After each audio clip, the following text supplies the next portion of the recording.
Hello viewers, very good afternoon. Today we are here to meet a girl who's belong to a village and has got 96 percentage in class of 10th. Okay, and her name is Paridhi Tripathi. So main motive is the meeting the girl. मतलब यदि आज हम परिधि से मिल रहे हैं उसका reason सिर्फ ये है कि वो अपनी स्ट्रैटेजी शेयर करेगी, एक्सपीरियंस शेयर करेगी कि किस तरह से उसने क्लास 10th में 96 परसेंटेज ऑब्टेन किया है. Okay, so welcome Paridhi in our YouTube channel और our show. So normally you have to discuss about your strategy, है ना. आपको सिर्फ ये बताना है कि आपने किस तरह से 96 परसेंटेज तक का सफर तय किया. क्योंकि जो परिधि है शुरुआती से ही इसने सरकारी स्कूल यानी गवर्नमेंट स्कूल पे पढ़ा है और विदाउट एनी सोर्सेस, कोई सोर्स नहीं थे. साइकिल से घर से स्कूल तक जाना, वो कुछ डिस्टेंस है तकरीबन 4 और 5 किलोमीटर, और फिर आना और फिर वो सारा वर्क प्रिपेयर करना. मतलब टोटल हम जो जर्नी शेयर करने वाले हैं that is from 1st to 10th. उन सारी जर्नी में परिधि ने क्या एक्सपीरियंस किया वो सारी चीजें हम डिस्कस करेंगे. और मैंने जैसा कि बताया कि यदि ये जर्नी आप लोग सुनेंगे, ये एक्सपीरियंस सुनेंगे, तो होप कि it will be useful for you. May be कि आप लोग जान पाओगे कि नेक्स्ट जो आप भी 96 या 98 परसेंटेज कैसे ला सकते हैं, है ना. तो मतलब ऐसा नहीं है कि यदि आपके पास कुछ सुविधाएं नहीं है तो आप मार्क्स अच्छे ऑब्टेन नहीं कर सकते हैं. आई एम वेरी श्योर कि आप लोग भी कर सकते हैं यदि आप लोग मेहनत करेंगे तो. तो परिधि, मेरा पहला क्वेश्चन ये है कि कैसा लग रहा है 96 परसेंटेज. सब लोग बोल रहे हैं कि हमारे पूरे एरिया में 96 परसेंटेज किसी का नहीं है, तो कैसा फील हो रहा है, थोड़ा बहुत शेयर करें.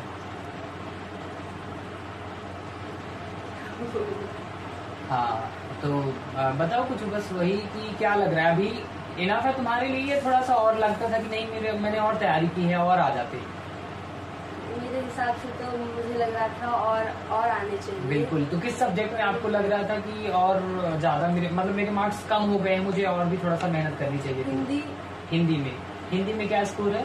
हिंदी में 94 है टोटल प्रोजेक्ट. टोटल 94 है. तो तुम्हें कितनी पॉसिबिलिटी थी, क्या संभावनाएं थी कि कितना आ सकता है?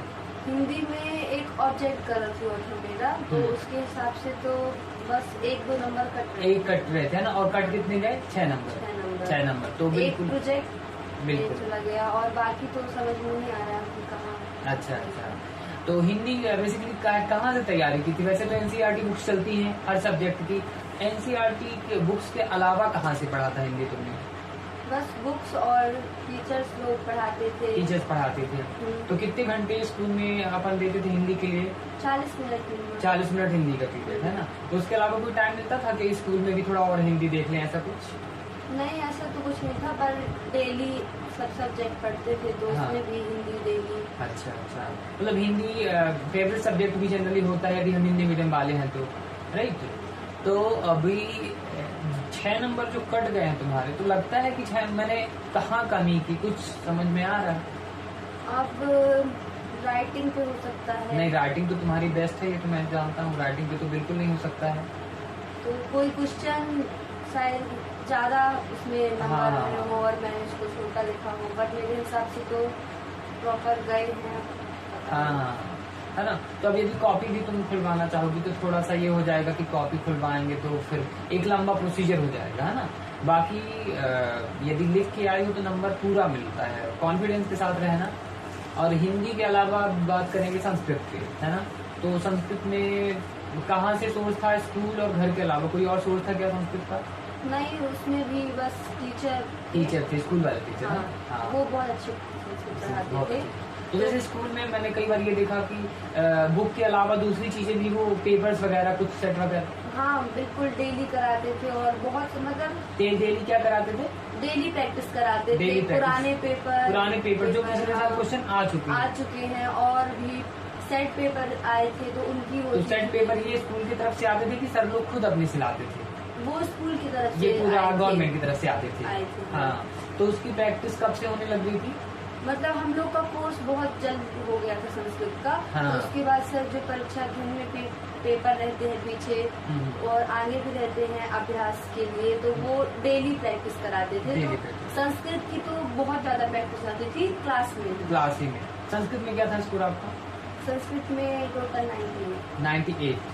संस्कृत में तो मतलब सभी को है कि संस्कृत में कहीं ना कहीं 1 और 2 मार्क्स कटने चाहिए, क्योंकि संस्कृत ऐसा सब्जेक्ट है तो व्याकरण में कहीं ना कहीं थोड़ा भी पॉइंट यदि इधर के उधर है तो 1 और 2 मार्क्स डिडक्टिंग पॉसिबल, ठीक है ना? ऑब्जेक्ट एक भी गलत नहीं थी, पर 1-2 नंबर उस पे कट गए होंगे कहीं हलंत वगैरह पे। संस्कृत चूंकि ऐसा सब्जेक्ट ही है, ठीक है।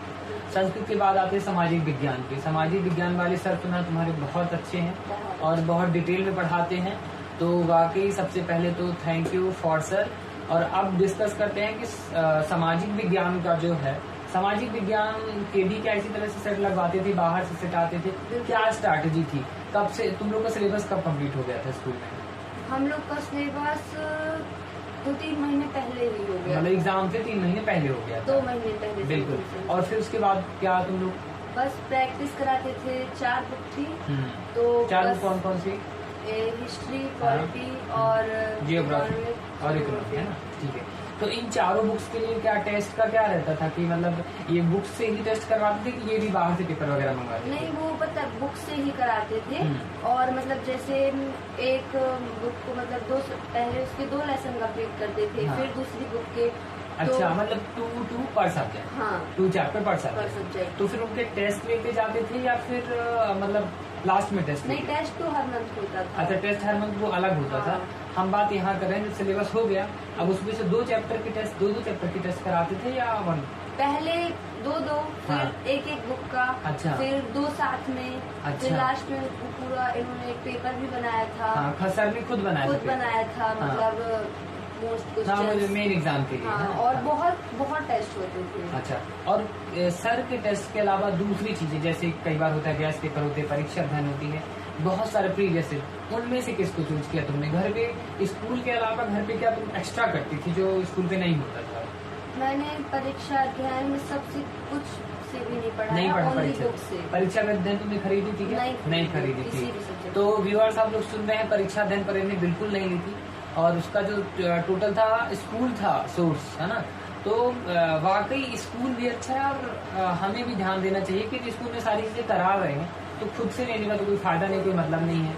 और जो सोशल साइंस का पेपर था तो वो ब्लूप्रिंट से भी बाहर था। ब्लूप्रिंट से बाहर था? अच्छा, मेन एग्जाम वाला। बिल्कुल, तो ये ध्यान देने लायक बात है कि आप पूरा सिलेबस पढ़िए, आप ब्लूप्रिंट बस को पढ़ के ना जाइए यदि आपको अच्छे मार्क्स ऑब्टेन करने हैं तो।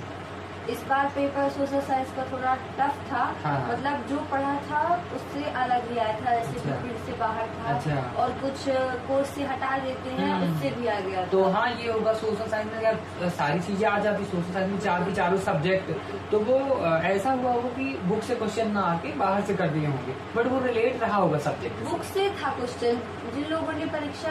अच्छा, वो ब्लूप्रिंट रहता है कि इस चैप्टर से ये आना है। अच्छा, तो वो परीक्षा अध्ययन में उसी हिसाब से देते हैं कि जिससे 2 नंबर का आता है, छोटे छोटे क्वेश्चन देते हैं।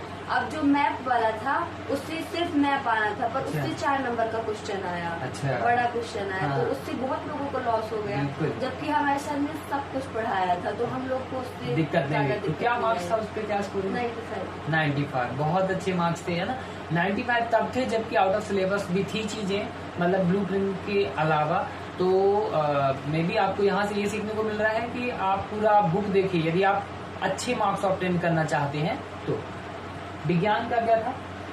उसमें भी 95 था। तो विज्ञान मतलब लगता था कि स्कूल में पूरा कर पा रहे हैं तो घर पे एक्स्ट्रा करने की जरूरत नहीं है? नहीं, वो पढ़ना पड़ता था एक्स्ट्रा चीजें। तो कभी मोबाइल से हेल्प ली विज्ञान? हाँ, साइंस के लिए है ना। तो अच्छा, ये था। और विज्ञान में मैंने ये भी देखे हैं कि मेनली क्वेश्चन आंसर तो होते ही हैं, बट साथ में कई बार न्यूमेरिकल क्वेश्चन भी होते हैं जिनको कि हम मैथमेटिकली सॉल्व करते हैं। हाँ, तो वो क्वेश्चंस लगा ज्यादा क्वेश्चंस नहीं आए, बस एकदम पेपर इजी था मैथ का भी। हाँ। जो मतलब दिखता है जैसे चैप्टर का नाम होता है। अभी हम साइंस की बात कर रहे हैं। साइंस का मतलब मैं ये पूछ रहा हूँ कि साइंस में ये होता है क्वेश्चन आंसर होते हैं, बट मैथमेटिकली क्वेश्चन भी होते हैं ना कुछ, जैसे परावर्तन अपवर्तन वाले UT+AT, ये सब ज्यादा नहीं आए थे ज्यादा, बट आए थे। हाँ। तो उसके लिए तुमने घर पे प्रिपरेशन की थी क्या पहले? हाँ, आपसे भी पूछे थे। हाँ मेरे से भी। और घर पे ऐसा लगता था कि मैं इतना कोर्स बना के चलूं, यदि ये ना आए तो मैं ये कर दूंगी। हाँ बिल्कुल, ये करते थे क्वेश्चन उसमें भी क्वेश्चन होते थे वो। हाँ, तो ये क्वेश्चन जो न्यूमेरिकल हैं ये स्कूल वाले लगवाते थे क्या? बिल्कुल लगवाते थे। तो मतलब कुल मिला के स्कूल में यदि हम 100% दें तो, और फिर वही चीज घर पे पढ़े, तो आई थिंक 95 हम जा सकते है ना। और टोटल यदि हम बात करें, अब विज्ञान हो गया, अभी इंग्लिश की बात करते हैं।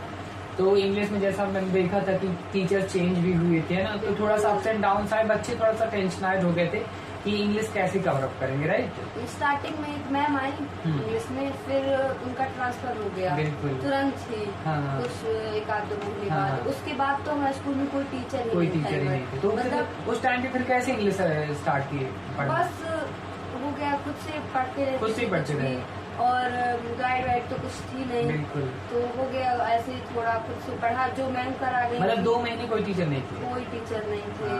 तो उससे प्रॉब्लम आई, फिर सर आए तो उन्होंने जल्दी कराया थोड़ा।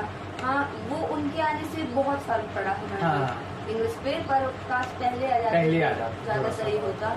इस वजह से उसमें नंबर बहुत कम हुए। और ग्रामर का क्या था? मतलब ग्रामेटिकल पोर्शन इंग्लिश में समझ में आता था कि एक लगता था कि हमें कहीं और देखने की जरूरत है? नहीं, वो सर ने मतलब कोर्स पूरा होने के बाद लास्ट में पढ़ाए थे, उसके बहुत सारे टेस्ट भी लिए थे। अच्छा, खुद से बना के लाए थे वो। बहुत सारे टेस्ट लेते थे, तो ग्रामर तो अच्छी गई थी। और ग्रामर के अलावा जो ऐसे वगैरह है, तो ये प्रीवियस लर्न किया था तुम लोगों ने, या कि 10th में ही कुछ ऐसे चैप्टर्स चूज किए थे, जैसे कि वंडर ऑफ साइंस तो जनरली 9th में होता है बच्चों? फिर वो आए नहीं इस बार। तो फिर इस बार किससे रिलेटेड था? इस बार तो उसी मतलब कंप्यूटर एंड साइंस अलग अलग दे दिए थे। वंडर ऑफ साइंस के चैप्टर अलग कर दिए थे। अच्छा। सारे ऐसा हो गया था। तो उसमें पैराग्राफ राइटिंग भी आई थी, इम्पोर्टेंट ऑफ इंग्लिश, तो और वो किया, ऐसे नहीं किया।